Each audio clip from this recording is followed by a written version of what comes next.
So hello everyone and welcome back to the Ballymaloe Festival of Food podcast, and I'm Joleen Cronin and I'm Bree Allen. Yeah, and today we are still Bree Allen. Today we're really looking forward to a conversation with, I'm sure, someone many of you know. It's the Cupcake Bloke. It's Graham Herterich, who is also a chef, a baker, an author, a cafe owner and a long-time voice in Irish food. How are you? You're so welcome. Nice to be here. Graham's joining us ahead of this year's Ballymaloe Festival of Food, where he's preparing an afternoon tea. We're so excited by this, Graham. Inspired by Irish brand icons.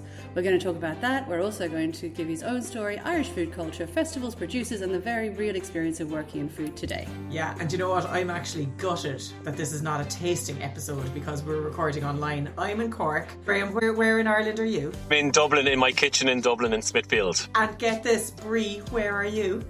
I'm actually embarrassed to say in January. I am in Australia visiting my family, ducking the sunshine because otherwise I'm going to get burnt to a crisp. It's so beautiful. Yeah. So yes, people, we are recording online, but I think not only are we going to touch on the food, but we're also going to look at the memories and the people and all the great things that come out of that. So, Graham, let's start with you.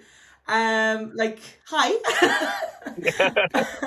I think most people probably know you as the Cupcake Bloke, right? But if somebody who had never met you outside of food, how do you think you describe who you are, and what is it exactly that you do?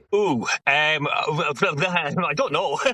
I am very, very fortunate that I basically do a lot of things. I write books, I cook from the heart, I do festivals, I do a little bit of everything. I'm self-employed, and that's probably, I suppose, the key thing here is I am self-employed. I am my own boss. I am extremely lucky in life that my husband is also, technically works for me as the other side of the business, and I get to be creative. That's what I do in my life. I am creative. I am so lucky that I have a husband, Athy, who people that come to the festival would definitely know from being behind the stand. Absolutely. He just encourages me to go and be the creative. He looks after, do you know, all them really, really boring jobs? That's what Dahi does. We love it. He's the perfect husband. He does. He looks after the bank accounts and the wages and the tax returns and all that sort of stuff. Gives out to me when I'm spending too much money, and kind of tries and tries and reins me in when my ideas get a little bit too big. But most of the time he's just there encouraging me to do whatever. So yeah, we started our business as a wholesale business. I worked for a chain of coffee shops for years, ran their central distribution, set up a bakery as part of that. And then when I got made redundant back in 2012, I decided I can do this myself for the same idea of a central distribution kitchen, but for independent coffee shops. And that's how it all started. And then a couple of years later, we were like, we have time to maybe have our own place. So we just started with a stall in Coppinger Road, a little market stall in Dublin city centre. And Dahi ran that every Thursday, Friday and Saturday for about 4 or 5 years. And in 2016, we were heading on honeymoon over Christmas. And on the way to the airport, I saw a vacant shop in the little village we live in, Rialto, here in Dublin. It was the old post office. I ran into the butcher and I said, who owns the building next door? I want it as my own shop. I'll be back in the middle of January. Set up a meeting for me, knowing that Derek would know everybody, Derek the butcher. So he did, and we opened our shop in 2017. You should have called yourself the Cupcake Blokes. It is, yeah, it is very much so the blokes. Yes, it is. It's so funny you mentioned 2016 because now I'm getting all these Instagram memories of what happened 10 years ago, and I saw you did a lovely post actually of 10 years. So I can imagine that journey. You guys just really looked like you were rocking at that time. 2016, actually, when I was looking back at it, 2016 was a lovely year. It was a year after the marriage. We had our civil partnership in 2012, the same year as we both got made redundant. And then 2015, yes, marriage equality came in. And 2016, we actually upgraded our civil partnership to a marriage and had a really small wedding, 12 people. And it was a brilliant year. It really, really was. Yeah, gorgeous. Can I ask, because I've actually always wanted to know this, how did the two of you meet? It's a very long story that I'll tell you over a glass of champagne sometime. But let's see, the PC answer is we met through mutual friends. Perfect. We did meet I through can't wait mutual to hear friends. that story.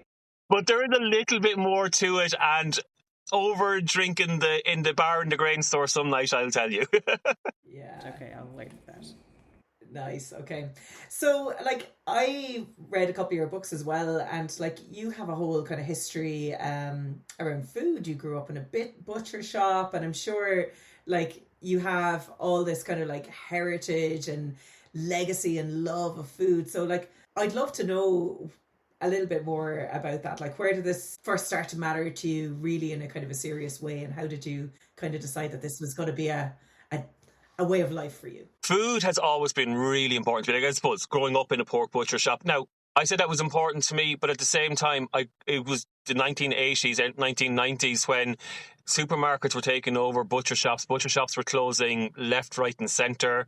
Like, my own dad had to close his butcher shop in the 1990s as well.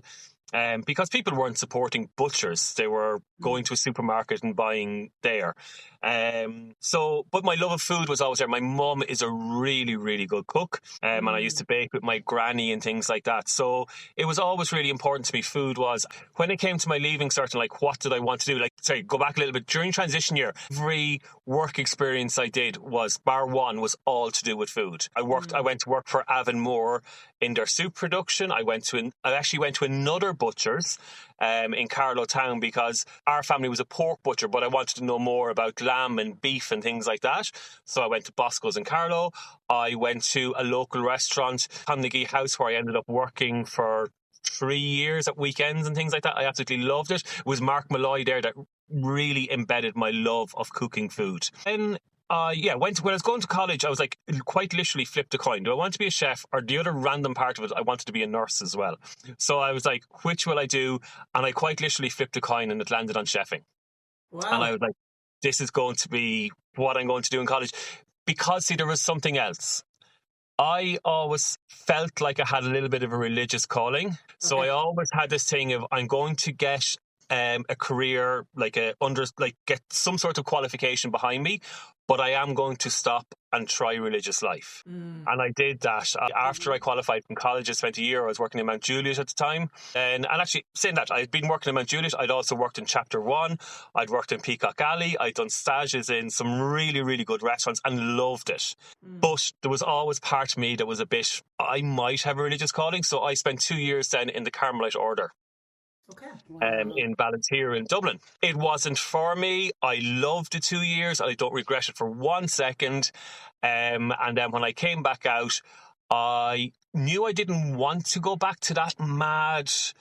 Like, I was like, when I left Mount Juliet, I think I worked like 80 hours in the last week that I left there. And I was like, I don't want to go back to that. I want to go back to a slightly easier way of life, or slower way of life. And I actually ended up working for balance. Yeah, exactly. I went to work for Joleen, and they used to have an Irish-speaking coffee shop on Dawson Street called 3D.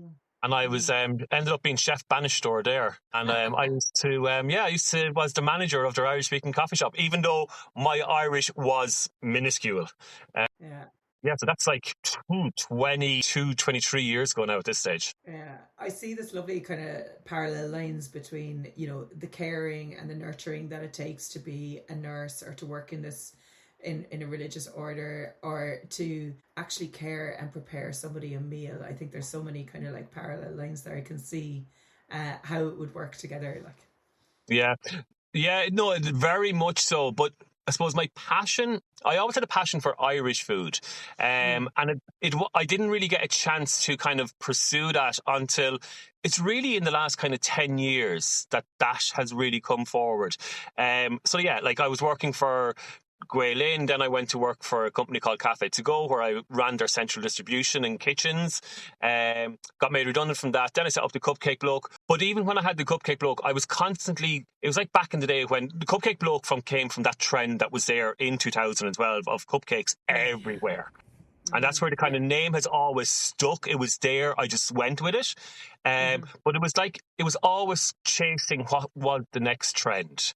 Was it a cronut? Was it a donut? Was it whatever it was? I was constantly chasing it. And then we had our stall on Coppin-Jarrow. I started making a few bracks for it. And it was people like, and I know they're good friends of the festivals, people like Dee Laffin and Ali Dunward started to notice us. Women. And they started to notice more particularly what I was doing with something like a brack, where I was taking that really classic Irish traditional tea brack and giving it a twist. And again, in 2016, I won my first Blot in the Heron Award. And that was really, really nice. So it's kind of like in the last 10 years, I have just totally embraced what makes me happy. Isn't that amazing? Is traditional Irish cooking, traditional Irish producers, and especially ones that give it a little bit of a twist, and me looking at food and giving it a twist. And that's what I love doing. It's what makes me happy, and I'm doing it more now than I ever have before, which is brilliant. Yeah, that's super cool. And actually, that's kind of what's really exciting me and buzzing me up about what you're going to do at the Ballymaloe Festival of Food this year, because you're doing a whole thing around these Irish brand food icons. So like the kind of things people are going to expect is like Clonakilty croquettes and stuff, isn't it? Yeah. So like I've decided to, like, Ballymaloe is just so iconic in its own right. And it's an iconic establishment. You associate the people around Ballymaloe as icons, like Darina. She's an icon. There's no point in denying it. She is. But I wanted to look at icons in a different way. For me, producers are some of the biggest icons in Ireland. So yeah, we have so many classics like Tayto, Clonakilty Black Pudding, Ballymaloe Relish, Cork Dry Gin, Barry's Tea, Tenora. I've taken loads of Cork ones. Just to put, because I wouldn't really know them that well. So I wanted to really push myself as well. But also Beamish in there by any chance? Beamish, I don't know. I am using a stout from Nine White Deer over in Ballyfer, not Ballyferter, in oh my God, my brother lives there between Macroom and Cronin. Are out in, and I can see the factory. Yeah, I've seen the factory and everything else, and I couldn't tell you either. I can't think of it. Yeah, it's that's where my brother lives there. Fabulous. Yeah, so that's where I'm using a stout from them. Ballyvorley, it's called. Ballyvorley, that's it. Yes. Sorry, Ballyferter. I mentioned Ballyferter because that's one of my first ever jobs was down in Ballyferter. And speaking of which, I'm using West of Dingle sea salt in one of my dishes. And Marie and Brian, who are regulars at the Ballymaloe, that's where I met them at the Ballymaloe Christmas fair a couple of years ago. They're based in Ballyferter. That's where they make their salt. So nice. It's a small little circle that has come full circle there, yeah. That's another fabulous Irish product. So my afternoon tea is just taking loads of Irish, in my opinion, icons of Irish food producers and using them in dishes, or taking the item as an inspiration. So like my Mikado biscuit. It is my version of a classic Mikado biscuit. Like some people give out to me about the size of my Mikados. Oh, they're too big. But when I was recreating the Mikado, what I really wanted to do was I wanted to create a childhood memory. And that childhood memory was holding a Mikado in your hand, running your finger down the middle and taking out the jam. Nowadays, my hand is way too big. Mikados have shrunk a little bit and you can't recreate that memory. So the idea of the Mikado being that big is to trick your brain that you're a child again, and that's the size of a Mikado in your hand. Oh my God, that's absolutely gorgeous. So that's where I'm going with a lot of these ideas. Yeah, that's fantastic. I love that kind of core food memories and just kind of seeing what these icons like represent so much more than food. It's all that nostalgia and loveliness as well. Like, I'm so excited. Like, I have to say, like, one course, we're dividing it into, like, kind of a 4-course afternoon tea, but one course is based around Tayto cheese and onion crisps. That's all I'm saying about that one. That's brilliant. This is really playful. It's great. Do you know, we were talking before when we were preparing for this podcast that you mentioned being influenced by JP McMahon's 101 Foods. What was it about that project that resonated with you? And like, how is it kind of different in this little playful element that you're bringing in then? What I loved about JP's book was he wasn't frightened of how do I put this? He wasn't frightened to say what inspired him growing up and what, like, he mentions Angel Delight. Now, we never had Angel Delight. Wouldn't consider it an Irish product, but he has it in his 101 foods that changed Irish culture or where it changed Ireland. And I just loved his commitment to embracing the newer stuff and the older stuff. Yes, we have seaweed as an iconic Irish food, but you have something like Angel Delight or TK Red Lemonade, whatever it is. Can I ask, sorry to interrupt my Australianish here, what's Angel's Delight? It's like an instant powder you whip with. It's an instant powder you whip with cream to make a mousse. It's like a dessert. It would have been a real classic. Yeah, it's a real classic 1980s dessert. You whip it up, like literally milk with this powder in it, put it in the fridge for 5 minutes and you have a mousse, basically. And they come like in. We weren't Angel Delight people at all, but you know what I remember actually is the powdery, like the oxtail soups and the smell of the oxtail soup that you feel in the kitchen. Yeah, I have that for Campbell's tomato soup. But it was just, that book is, and that's again given me encouragement. Like one of the things I've become known for in the last couple of years is doing retro biscuits. So I take, like my Mikado, but I've done other versions. Like I do a Millionaire Bourbon now and a Jammy Dodger. I take just his book and the encouragement of, again, people like Ali D, all these people, just to go with what I love and like take their memories from childhood and run with them. Like JP did a meal last year that I went to, and like his one of his canapes was like deep fried lasagna because he grew up in Maynooth working in an Italian restaurant was one of his first jobs, and he loves lasagna, and he did like deep fried cubes of lasagna, and I just loved that. Yeah, that's great. Yeah, your food brings great joy, and there's something about those retro biscuits and that sort of, as you were saying, the Mikados and putting your fingers in and everything else. And when food brings joy, it's such a happy place for everyone to be. It is. Food makes people happy, and like I don't make sourdough bread. I don't. I grew up eating soda breads. Soda bread makes me happy. It makes me happy to cook a soda bread. It makes me happy when people buy a soda bread. Like I sell sourdoughs. But I go to the Bretzel for my sourdoughs because I think they make a really, really good sourdough. So I use their, I've stopped trying to follow what everybody else is doing and just do my own thing. And it seems to be working for me. And I get regular customers who are coming into the shop because they want that little bit of nostalgia. They can't go to most bakeries and get a good soda bread. So they're coming to me to get it, which is fine by me, absolutely fine by me. So it's just that, for me, it is just embracing what I love, embracing what I see as kind of Irish culture, and just throwing my own twist on it. Yeah. Yeah. I love a good soda bread, and it's so easy to make, really, you know. And actually, thanks to your book, I've kind of pulled out a couple of soda breads. I did a honey and ale soda bread with rye. That was quite nice, actually. Rye, yeah, it's lovely. That was a good one.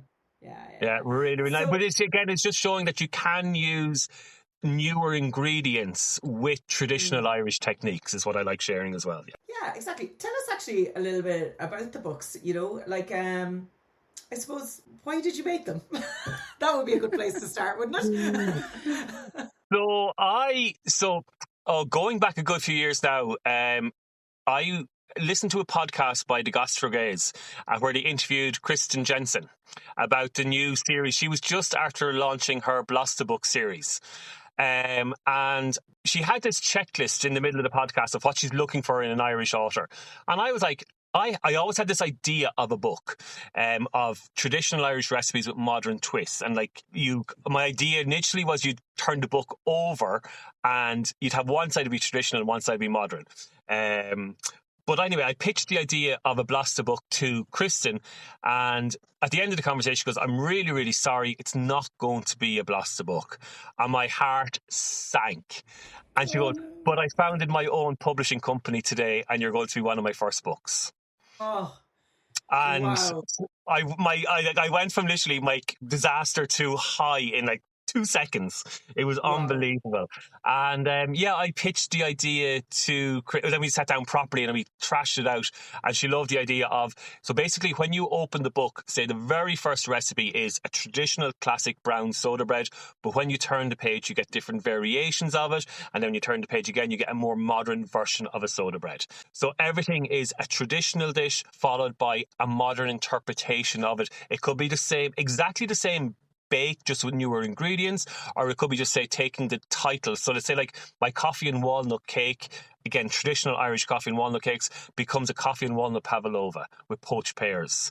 So it's all about taking traditional Irish flavours, recipes, ideas, and giving them modern twists. And then Cook came out 2 years later, which is basically bake is a sweet version, cook is the savoury version. So I take things like an Irish stew and show how a classic Irish stew where you're just basically stewing meat. You can look at many countries around the world and they have a variation. And in my case, I went with the tagine because something I haven't talked about is back earlier on when I was talking about my life growing up, I ended up spending a couple of months in Morocco after the priesthood, goat herding over there just to escape everything. And yeah, that's a whole nother tangent. So many lives in one life. Graham. I almost feel we're not worthy of your presence. This is amazing. I love these stories. So boring. Tell us, was there any particular recipe in that book that like just completely surprised you while you were writing it? Was there anything that just blew your mind like in there that unexpectedly came out, I guess?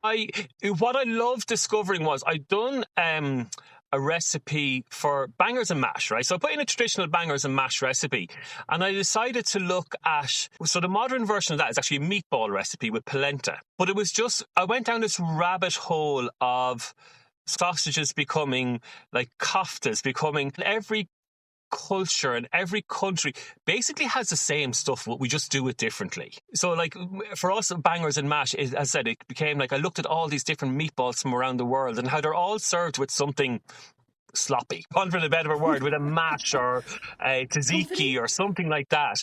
And then, so I ended up with this meatball recipe serving a polenta. And it was that realization of, again, like an Irish stew becomes a tagine. It's lamb. It's slow cooked with what you have around you. Like in Ireland, we had onions, we had carrots, we had a few potatoes, maybe a bit of barley if you want it. And it's just slow cooked on the bone to extract as much flavour as possible. Where you take exactly the same thing in Morocco, but they have ras hanout and they have apricots and they have dates and they have gorgeous tomatoes and they have preserved lemons.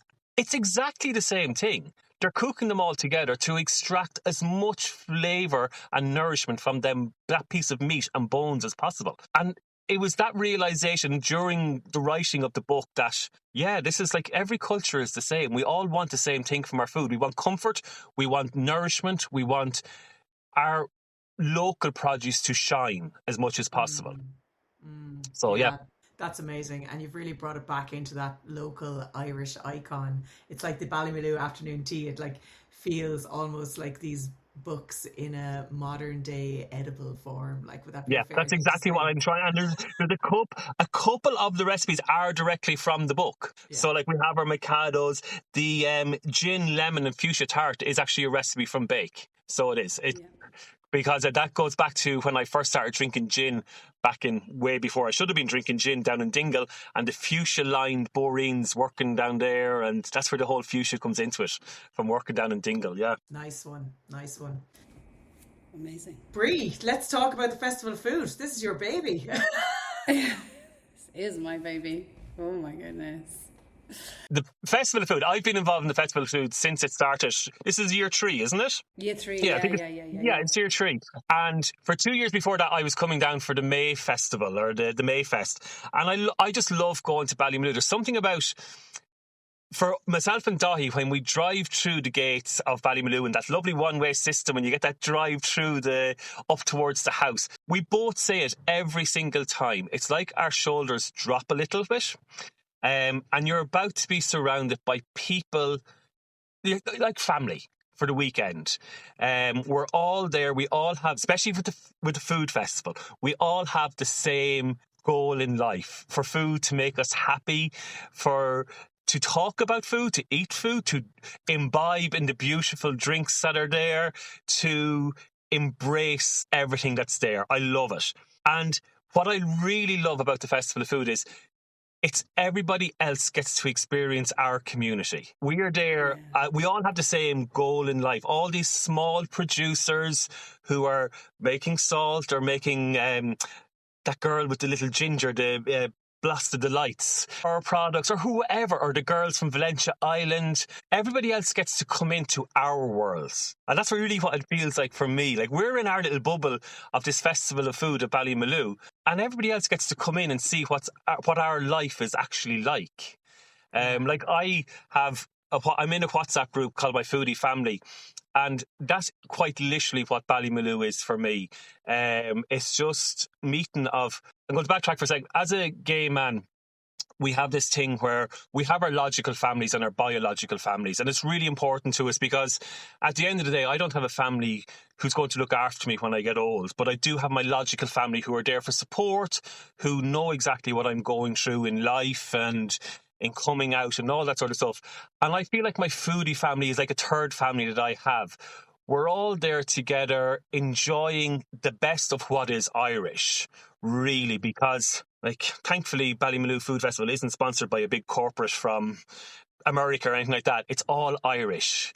Like, it's Kerrygold, it's Ballymaloe, it's Cully and Scully, it's the Cupcake Bloke, it's Valencia Island. It's all Irish. And that's just so magical to be surrounded by that and finding, like, Dahi will do a recce because Dahi looks after the shop here in Rialto and we sell an awful lot of Irish producers, and he will do a recce one of the days. He's like, okay, you're in the stall, I'm going shopping, and he'll go, I saw so and so over there, do you think we get it for the shop, will it sell in the shop? And we do it like a little it's a way of finding new producers that we're going to support and stock in our shop, and we love that. So, like, there's one for any food kind of retailers out there. Come to the Ballymaloe Festival of Food and you can have all the access to all these people who are looking to supply their products out there. It's a great place to see them. So important. That's actually so important to me, that the producers are there and they have the chance to show their products to and then we have, and but then you probably don't even know this, Bree, but then we have fabulous times. We all go out for meals at night time and we have all of our catch-ups and we'll sit at the bar and we'll all have a few drinks and we'll give out about everything that's going wrong in the world and the price of produce, but we'll get up and do it all the following day much, much happier. I'd say she knows all right, Graham. I'm so envious as I'm running past. I have to say, just when I heard you speaking about, like, that feeling of when you come in through the gates of Ballymaloe and your shoulders dropping, and it's like this kind of coming home to family and friends and community and people that mean so much to you. It's amazing. I actually feel that same presence when I get there, and I've been going to Ballymaloe for years, but like, it never kind of grows old, which is just amazing. And it's actually such a place of inspiration, and to meet all these producers and you guys, and you work so hard, and it's just like, it blows my mind to be within that community. It's so inspirational. No, you wouldn't want to be in our company in the 4 or 5 days in the run up to it, because no. but again, there is I suppose there is that added benefit of when you drive through the gates. Okay, the hard work is over, so that kind of does add to that feeling. It's not as if you have to go back home that night and make more for the following day. I know some of the producers have to do that. I don't. But it is, so the hard work is over. You get to relax and enjoy, and you get to... For the guests coming to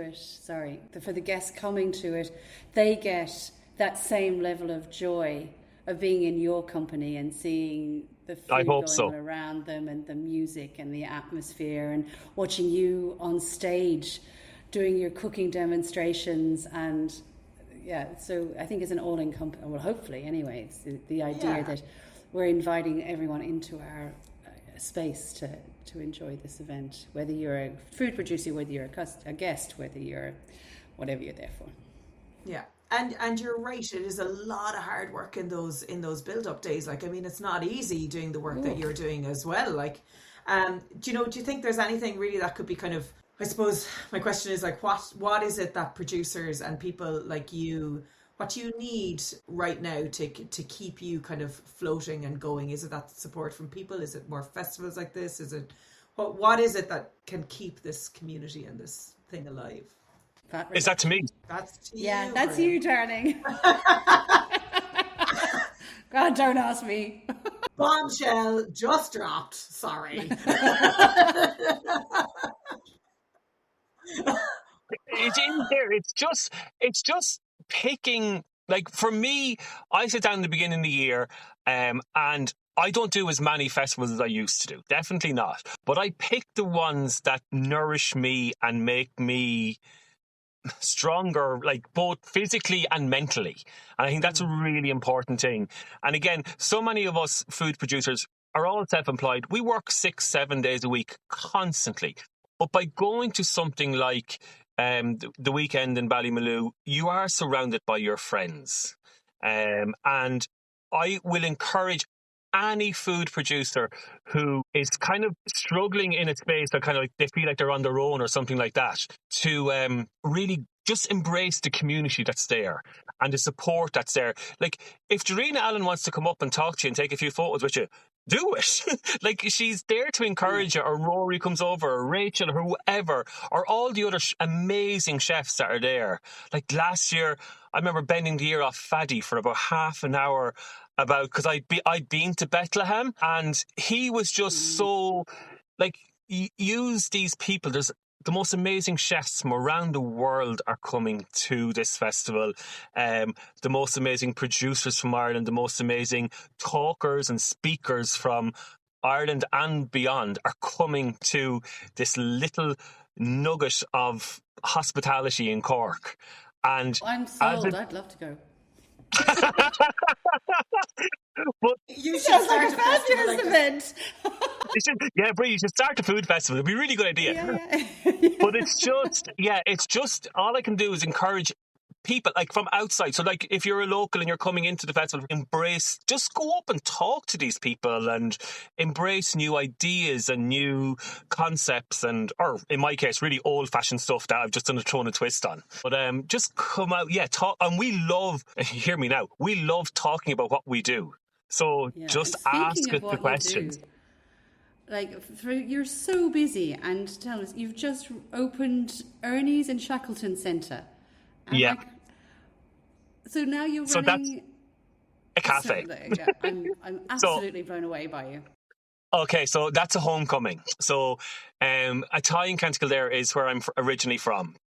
And I had the opportunity to put in a submission to run the cafe in the new Ernest Shackleton Museum. So Ernest Shackleton was born just outside of Athy in Kilkee, and I got asked to submit a proposal for the cafe there, which I did, and we won. And we have opened Ernie's. Now, Ernie's, yes, it is short for Ernest Shackleton, but also my grandfather was Ernie. My brother is Ernie. So it's in the old town hall. It's a beautiful old building in the centre of the town. There's a clock on the top of it. When I was a kid, I lived in 4 Duke Street. Number 19 Duke Street was Coyle's Jewellers. And Ernest Coyle was the jeweller there. And he used to walk past our house every day at 3 o'clock to go and wind up the clock in the town hall. So, and I went with him, I think I went with him on about 3 occasions, and he showed me how to climb up to the top of it and wind it up. So it's not just Ernest Shackleton, but there's so many Ernies in my life, and it's all a little reference to them.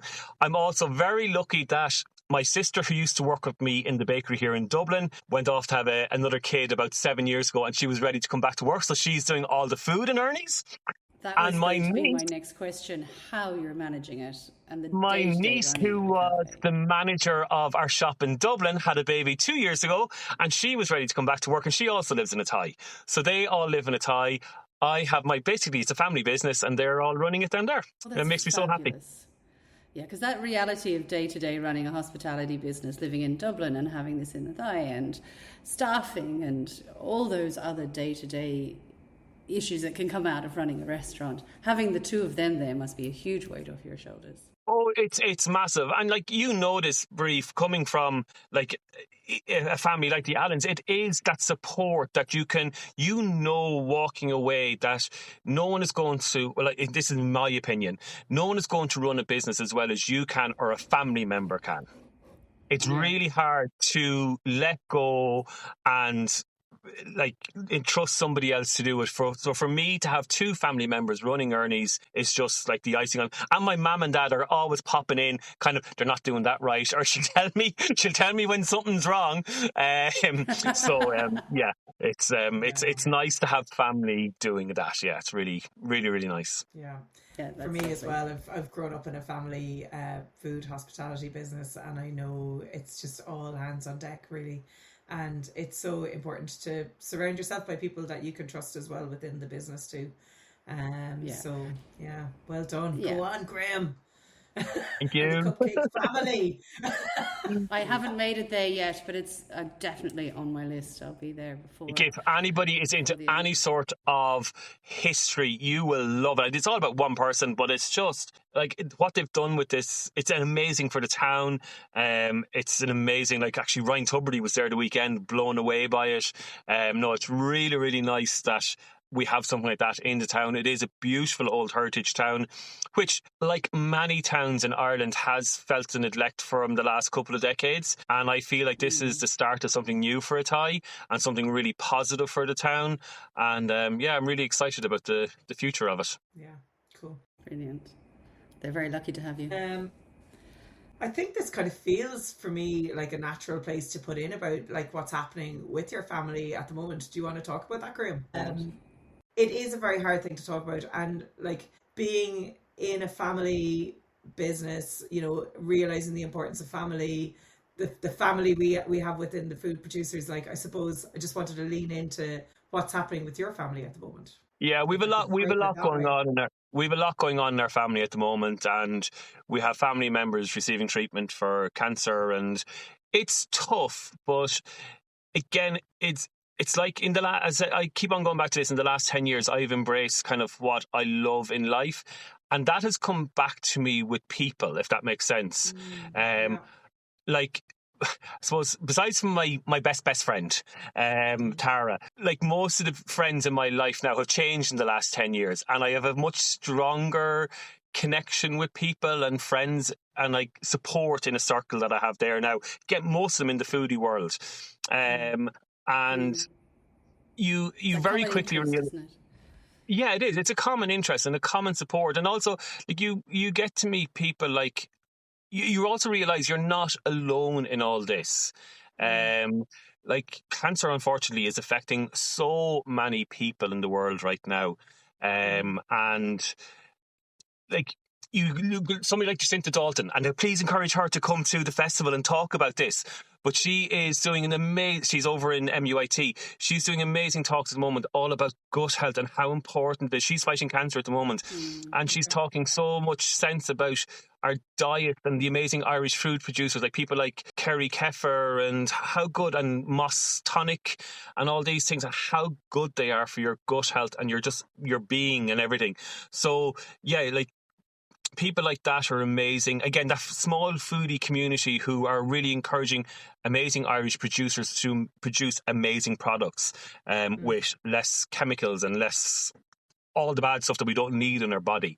And that's, again, something that I like about Ballymaloe and the producers out there, because at the top of my head, I can't think of any bad producers that are like, do you know what I mean? Like that go to Ballymaloe that are producing stuff that's crap. They're not. It's all good natural food, and yeah, that's really important. And it's so important to nourish ourselves with that kind of food. I suppose kind of like, I think I feel like we're coming towards the end of this conversation, but I'd like to know what your thoughts are kind of looking forward. You know, when you look ahead, like say in 10, 20 years time, what do you hope that Irish food culture is going to look like then? Really hope Irish food, how do I put it? Oh, let me just say, we have this thing in Ireland where we try to distance ourselves from our food culture, I think. We have an embarrassing past with our food culture. And I don't know if it comes from the famine or what it comes from. But this thing of like, taking, how do I put this? I hope that people embrace what we have and what we can grow here. And what we can grow here. Like, we have a limited climate here, so we don't have tomatoes and peppers and stuff like that, but we have really good cabbage, and this is the year of the cabbage. Have you seen all the Vogue magazine shoots this week? They were all photographed in fields of cabbage. This is the year of the cabbage. Vogue has said it. So, like, embrace your bacon and cabbage. So I really hope that people lose the shame of Irish food and Irish dishes, for want of a better word, as well. Like, I suppose funny, last week this month in Ernie's, I've put a vegetable broth on the menu. Couldn't sell it the first week. People didn't want a broth. So the second week I changed it to chunky vegetable soup, and it's flying out the door. But like, what's wrong with calling something what it actually is? You know what I mean? Yeah. Embrace what we do and what we do well, or what we did well, and bring it back. And also embrace the producers that we have and the food that we have, and look at them in an alternative way. A couple of weeks before the festival, I'm actually going to be on television in the UK, and I'm actually going to be doing a dish which is, again, from one of my books, but instead of bacon and cabbage, I'm going to flip it. I'm going to make cabbage the hero dish of that recipe, and the bacon is actually only a flavour that's going in. So, like, it's time we start looking at things a little bit differently. We start looking at Irish food differently, and just embracing what we have here and what we have seasonally here, I think, is really, really important. Yeah, that's I'm singing from the same hill. That's just wonderful. Yeah, and getting people to eat cleaner, I think, actually, for me, less, of those nasties. There's no reason that we should be having aspartame, and there's no reason why we need to be having all these chemicals in our food. Take it back and just, be nicer and kinder to our bodies. Also, on the other hand, then, have a little treat. Like, don't be frightened of having the treat, but have a good one. Have a good one. Have a good one. Ideally, a Mikado biscuit with lots of room to run your finger down. A homemade Mikados, no problem. Darling, you want to coconut on them? It's like... I have a bit of a question for you. Graham, do you know the expression, dance like no one's watching when you're in the kitchen? What do you cook when no one's watching in your kitchen? What do I cook? Probably stuff that I shouldn't. On Saturday night, I quite literally made like a potato bravas style dish, but like with little chunks of sausage inside and 2 fried eggs on top, and it was absolutely gorgeous. My ultimate like on my own dish, and I just love it, is an egg in the window. So like fried bread with an egg cracked into the middle of it, like a hole cut in the bread and a fried egg in there, and to me that is pure comfort food. I actually do cook a lot of, like, once a week I will definitely do a roast chicken. Chicken is a real comfort food for me. So like always I cook a chicken at least once a week, and because it'll do several dinners after that. But I kind of, my guilty pleasure would be like something like a little fried potatoes with eggs and sausages or something like that. Sounds good. And then can I ask, because I love finding out where everyone's favourite restaurant is, or where your whether it's just your local chipper or whether it's your favorite restaurant, where do you crave to go when you go out, or where do you go when you go out for dinner? My favorite place, it sounds funny, if I was to go high end, I love solo dining. I absolutely love solo dining. I think solo dining is such a mark of respect for a chef, that somebody wants to come and eat your food when they're completely on their own. You just want to sit there with their food. And for me, that is May Restaurant over in Ballsbridge in Dublin. Graham Herterich. I adore her food. I adore just sitting at that counter, that tiny little restaurant, 16 seats, I think. And I just adore sitting at that counter, embracing every morsel that she cooks. I love it. I also, if I'm myself and Dahi are going, we love going west of Ireland, and I adore going to Kai in Galway. Jess is a really good friend of mine, but her food is just divine. And there's a Korean... Her new book is amazing, absolutely beautiful. Like, it is quite literally a love story to the west of Ireland. It's beautiful. And again, going back to kind of like my guilty pleasure, I love a bit of fried chicken. And Jaru on Thomas Street here in Dublin, not Thomas Street, Meath Street in Dublin, their fried chicken is just divine, and that's my favourite kind of cheeky food. Yeah. Yeah. Oh my God. Oh, fantastic. All this talk about food is making me so hungry. Well, Graham, I can't wait to see you at the Ballymaloe Festival of Food. It's going to be amazing this year. It sounds like you have got so many great things up your sleeve. I have. It's going to be super. Yeah, it's going to be one of the events not to miss, I'd say.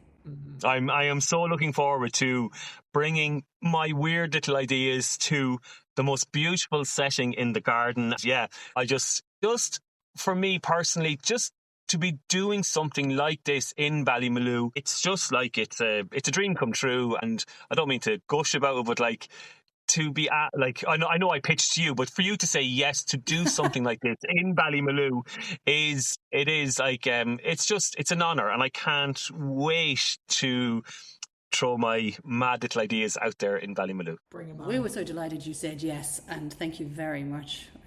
It's going to be a great weekend, and you're a huge part of it. Super. Thanks very much, folks. So we'll see you all at the Ballymaloe Festival of Food. See you then. Bye. See you then. Bye.